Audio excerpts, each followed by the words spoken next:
Jhagadia one વિભાગની ગંભીર બેદરકારી, ઉમલ્લા વિસ્તારમાંથી ગત રાત્રે પાંજરે ઝડપાયેલો દીપડો। ઝઘડિયા વન વિભાગની કચેરી ખાતે લાવ્યા બાદ પાંજરામાંથી ભાગી છૂટતા અફરાતફરી મચી હતી। ભાગેલો દીપડો કચેરી નજીકની સોસાયટીમાં ઘૂસી ગયો હતો, જ્યાં કામ કરતી 2 મહિલા શ્રમિકો પર હુમલો કરતા તેઓ ઈજાગ્રસ્ત થયા હતા।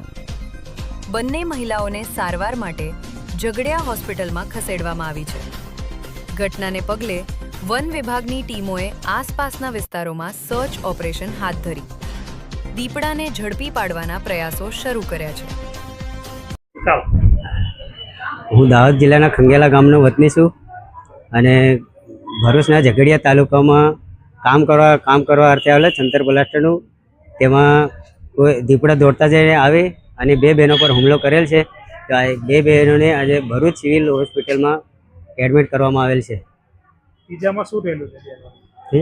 ઈજામાં હું આગેલું છે? શું એ લોકો ઈજામાં મેં નખ લાગેલા છે, હાથે અને પગ નખ લાગેલા છે।